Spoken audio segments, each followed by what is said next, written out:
Welcome to the Salmon Runs YouTube. Enjoy the video. You begin by preparing both ends. Make sure the headset, speaker, or keyboard is charged and powered on. Once done, force it into its manufacturer pairing or reset mode. This is the only reliable way to become discoverable again. Meanwhile, on your phone or laptop, open Bluetooth settings and toggle off then on to clear transient state. Do this now. It wakes the adapter and makes rescanning effective. If the device stays hidden, you'll follow a reset sequence next.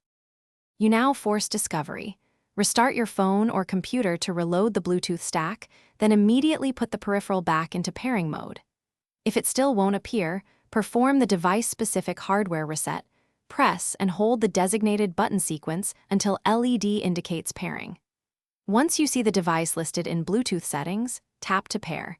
Accept any PIN prompts. This combination of resetting both ends addresses stale pair records and hidden device states that prevent re-adding after forgetting. You finish by completing the pairing handshake. Approve the connection, enter or confirm the PIN if requested, and verify functionality like audio playback or key input. If pairing fails, make sure to clear your phone's Bluetooth cache or reset network settings. That wipes old records that block repairing. As a final fallback only, perform a factory reset on the peripheral and repeat pairing steps. This last measure guarantees a fresh state and resolves persistent. Thanks for watching. Consider subscribing if we helped you.